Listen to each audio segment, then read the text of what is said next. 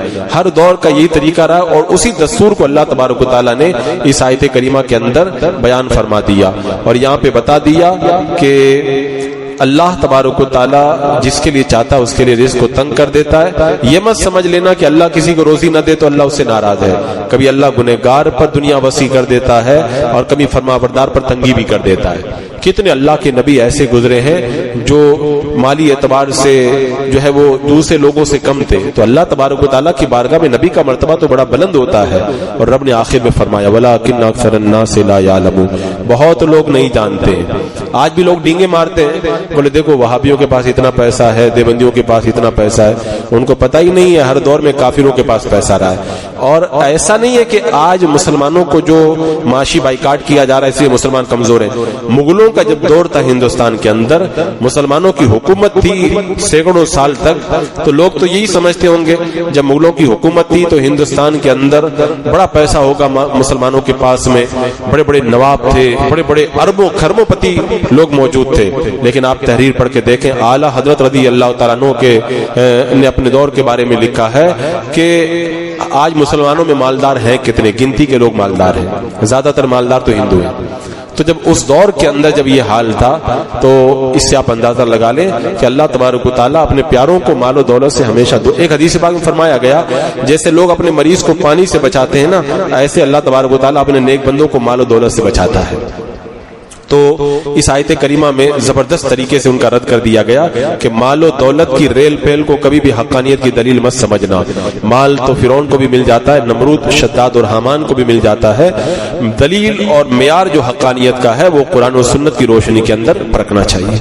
بسم اللہ الرحمن الرحیم، اللہم صلی علی سیدنا مولانا محمد مبارک وسلم، صلاۃ و سلام علیک یا رسول اللہ، یا اللہ یا رحمان یا رحیم العالمین۔ اپنے محبوبین کے صدقے میں اعمال صالحہ کی توفیق عطا فرما، قرآن و سنت کے نور سے ہمارے دلوں کو پر نور فرما، قرآن پہ عمل کرنے، اسے عام کرنے، اس پہ عمل کرنے کی توفیق عطا فرما۔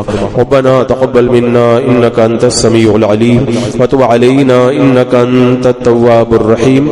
ان اللہ وملائکتہ یصلون علی النبی یا ایھا الذین آمنوا صلوا علیہ وسلموا تسلیما۔